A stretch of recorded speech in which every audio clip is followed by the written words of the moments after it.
Oy, Pilipinas, magandang araw po sa inyo. Ako po si Ka-Coffee. At ito na ang update sa usaping pang politika. Ikinanta na po ni Garma. Naku, mabigat-bigat ito, Ka-Coffee, ha. Dati po itong kaalyado ni Digong, ni Bato de la Rosa at ng administrasyon buo ni Digong. Ikinanta niya na po ba ito? Nagkakalaglaga na ito kasi nako-corner na sila sa isa't isa Ayaw sila tantanan ng House of Representatives ng Quad Committee. At walang nagagawa itong si Garma kundi umamin na lang. Kumanta na lang ito, Ka-Coffee, at madiin na ang dapat na madiin. Ang problema ngayon, itinuturo si Digong, itinuturo si Bongo at sila Bato de la Rosa dito sa reward system na ito ng tukhang. Matagal na ito, Ka-Coffee. Matagal na itong balita na ito, hindi lang nasa-substantiate. Tama ba? Nasa-substantiate kasi walang nagsasalita. Ito na. Naku po, dating official, Ka-Coffee, ng PNP ditong si Garma. O nagsalita na, Ka-Coffee, dito sa reward system na yan.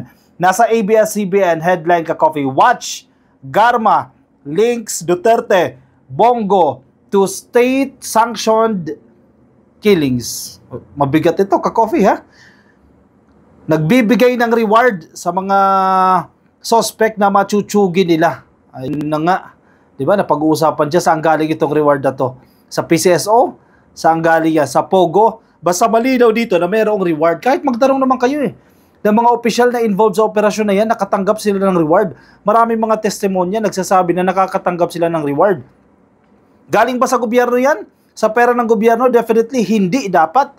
Dahil makukuha yan, illegal yan kung manggagaling sa gobyerno. So meron silang pinaghuhugutan yan na hindi na kinakailangan i-audit ng COA. Sige, pakinggan natin, Ka-Coffee, itong si Garma dahil kinanta niya na yung dati niyang boss na si Digong. Siyempre, si Bato, di-deny dyan. Yung kaalyado ni Digong, naglabas din po ng statement at tinatanggi nila itong mga paratang na ito ng dati nilang kakampi na si Garma. Oy, grabe, sunod-sunod na ito, Ka-Coffee, ha? Nakalbaryo ng kampo ni Digong. Sige, pakinggan natin, Ka-Coffee, yung bahagi po ng testimonya, mabigat na testimonya ni Garma sa naging investigasyon po dyan ng House of Representatives. Sige, pakinggan natin. Is the funding of planned operations, and the third is the refund of operational expenses. Colonel Garma, can you speak louder? I'm sorry, speak closer to the microphone. Umiiyak kasi si Ma'am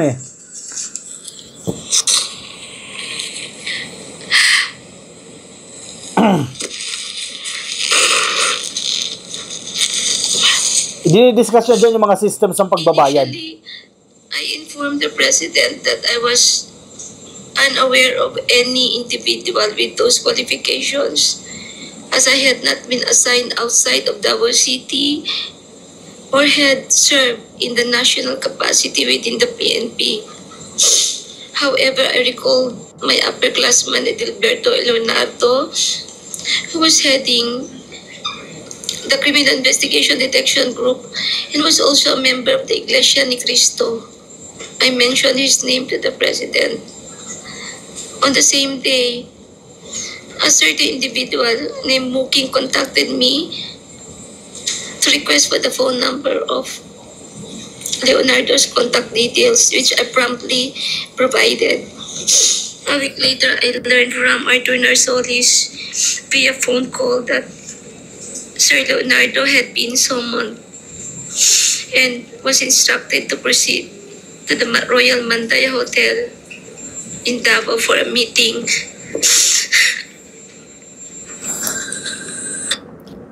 Specific details na ito, Ka-Coffee, kung paano kinukuha yung mga trabahador yung gagawa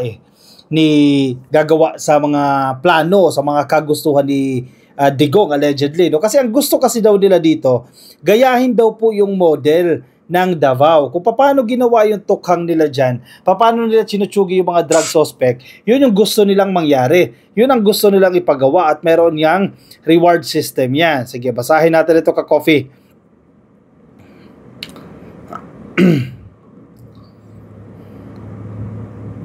Teka, may article na ito, Ka-Coffee. Mahaba kasi yung video Kung tatapusin natin itong video meron tayong article dito. Yun. Ang sinasabi ni Bato, wala daw siyang ideya dyan. Pero nakakapagtaka, paano wala siyang ideya dyan? Siya yung hepe ng Philippine National Police that time. At ang pattern pa nga nila, yung sistema dyan sa Davao, i-apply yan sa buong Pilipinas. Pero sabi ni Bato, wala siyang ideya dyan. Pero kung inyong babalikan ka, Coffee, yung pumutok itong tukhang na ito, yung pumutok ito na medyo marami-rami na po yung natsuchugi, at itong reward system na napag-uusapan na, babayaran ka ng 20 mil, 30 mil, tsugiin mo yan. Kaya nga parang nagmamadali nagkukumahog yung mga regional offices. O sige, may quota ka, o Region 1, ganito yung quota mo, Region 2, ganoon, Region 4. So yung mga police, lalo na pag mga bagito, parang ang nagiging kalakaran niya nila, sige, patunayan mo yung sarili mo, kaya mo bang tsumugi ng dagang kanal?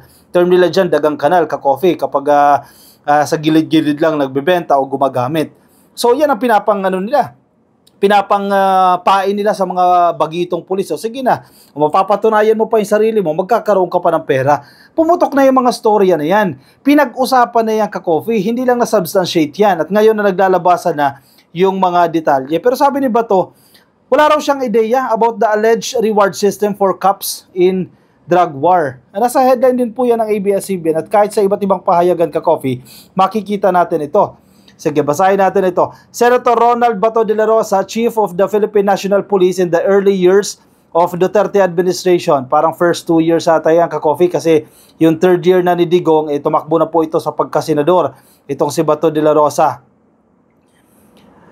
Sabi niya, Duterte's administration's so-called war on drugs said he knows nothing about a reward system for cops involved in anti-narcotics operations that a former police official said was adapted from the Davao model. Parehas sila ni Garma. Magkaalyado sila noon ni Garma. Parehas silang opisyal ng PNP ni Garma. So sino ang nagsisinungaling sa kanila ngayon? Si Bato? Si Bato ba yan ang nagsisinungaling? Wala daw siyang ka-ideya. Imposible, ka-coffee. Ang ordinaryong tao, ang media, alam nila na mayroong reward system. Maraming case studies. Pero sabi ni Bato, wala siyang ideya. Ano yun? Bulag-bulagan lang siya. Wala siyang ideya. Former Police Colonel Royina Garma. Police Colonel, ka-coffee. Dating opisyal ni Digong ito.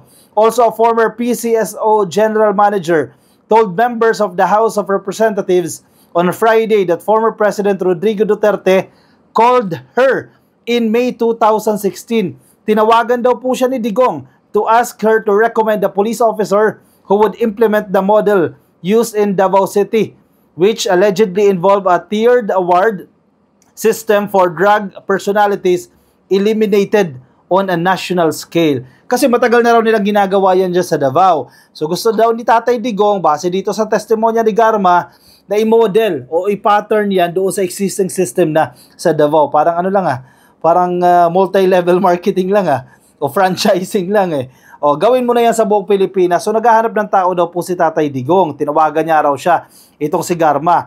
Duterte officially took office on June 30, 2016 but was proclaimed president-elect on May 30 and has been projected to win as early as May 9 election day. Ang kine-question dito ni Panelo, yung yung mga events, yung petsa daw po, hindi nagtutugma-tugma. Paano daw po na nag-usap na si Garma bago pa raw po siya maproklama. I have no idea about the reward system, sabi ni Bato de la Rosa sa kanyang interview kahapon. During my time as the chief of PNP, I did not engage in a reward system because I had no funds for that. De la Rosa, a former Davao City Police Chief, also said. So kung may pondo pala, gagawin niya ni Bato. Paano ko nahanapan ng pondo?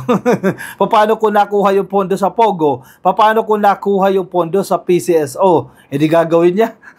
Nako, huli na kayo dyan.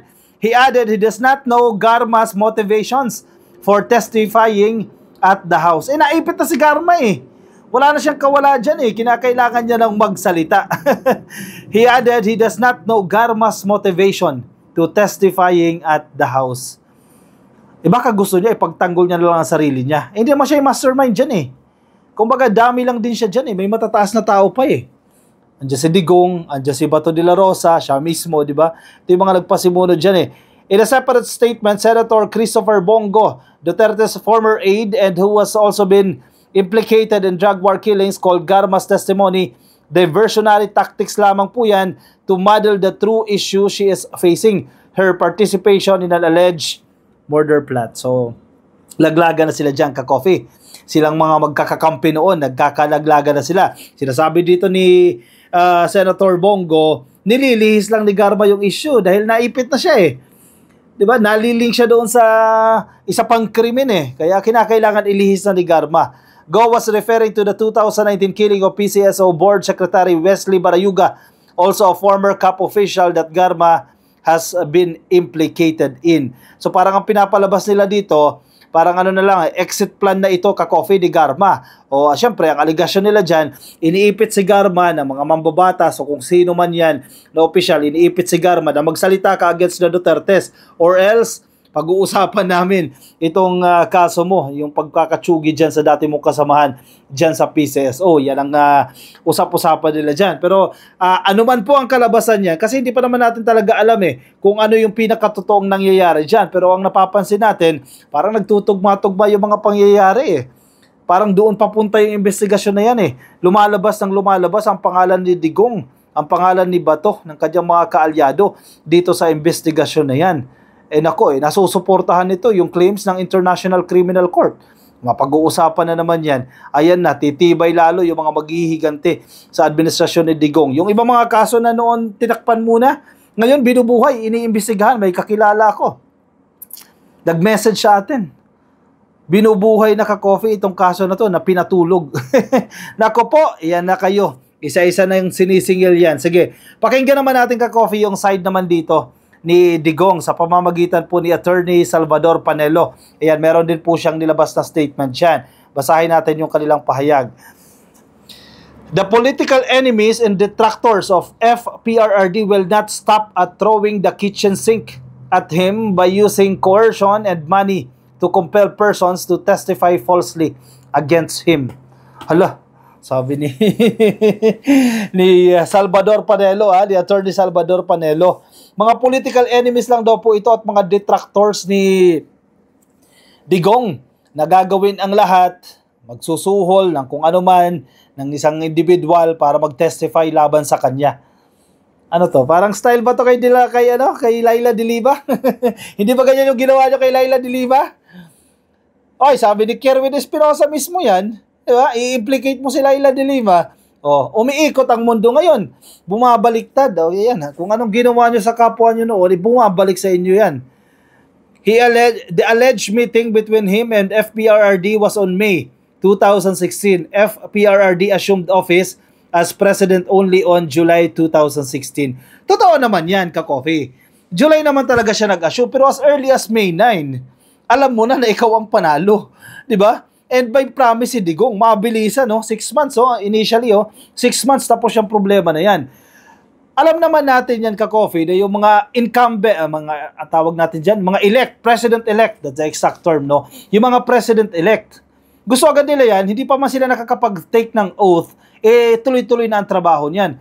Pagkapanalo pa lang ng May, syempre magpapakitang gilas na yan, hindi pa nagtitake ng oath yan, nagtatrabaho na. Binubuo na yung kanyang team, naghahanap na yan ng mga tao na pwede niyang itap para i-implement yung mga projects niya. Consistent naman doon sa sinasabi ni Garma, May sila nagkausap. Hala, naku po. Pero hindi daw, July pa raw officially nag-take ng oath. Naman totoo yun. Totoo na July siya nag-take ng oath, pero hindi ibig sabihin na kung kailan ka lang nag-take ng oath, doon nilang mangyayari yung mga utos, yung mga transactions. Ano yun? Parang grade 1 naman ka-coffee yung iniisip ninyo dyan. Parang grade 1 naman yan. Sinong pinapaniwala nyo dyan? Tiga. May isa kong video na hinahanap ng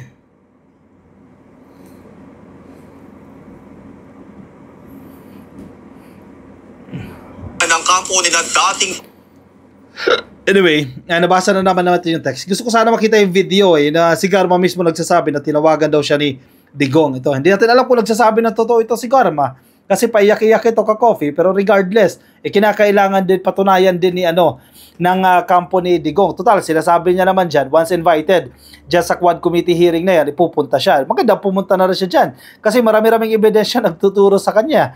Itong si Kerwin Espinosa, matibay-tibay din niya. Kaya si Bato, dapat imbitahan na rin yan dyan sa House of Representatives. Si Kerwin Espinosa, o ayan na si Garma, mga matataas na opisyal. Si Garma, mataas na opisyal. Si Kerwin Espinosa, self-proclaimed drug lord naman siya.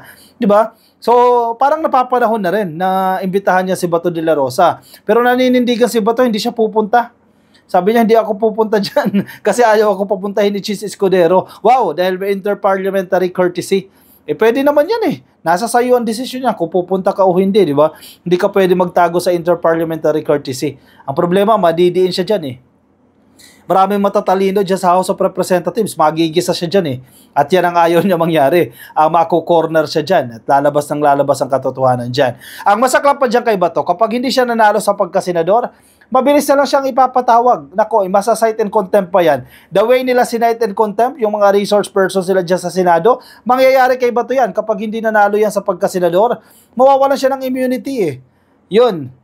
Yari. Kaya kailangan magdoble kayo nito ni Bato na lumusot talaga siya sa pagkasenador. O dapat yan, nag-party list siya para lumaki-laki yung chance niya. Pagkaparehas na level naman yan eh. Senador at House of Representatives eh. Kinatawan ka dyan sa HOR eh. Parehas lang kayo ng sahod dyan eh. Parehas kayo mambabatas. Parehas kayo ng immunity dyan. So dapat nag-party list na lang siya. Pero he's eyeing for a Senate seat. Kaya isang malaking good luck na lang dyan sa kanya. Sana manalo siya. Sana, tama ba? Kailangan niyang manalo. Hindi pala sana. Kailangan niyang manalo or else mabilis na lang siyang iimbestigahan dyan. O siya, anong sa inyo dyan ka-coffee? Anong comment, opinion, reaction? Lagay dyan sa ating comment section para mabasa po ng iba natin mga ka-coffee na sa Facebook po kayo. Di pa po kayo naka-follow, naka-like sa ating Facebook page, please like and follow. Nasa YouTube po kayo. Click lang po na subscribe, dyan po sa baba. At hit nyo na rin yung notification icon para kayo po i-updated sa ating mga bagong upload. Alright, ako magpapaalam muna sa inyo, ka-coffee. Maraming salamat po sa mga sumama. Ingat po kayo, ka-coffee. Nasaan man po kayong panig ng daigdig. Goodbye, everyone!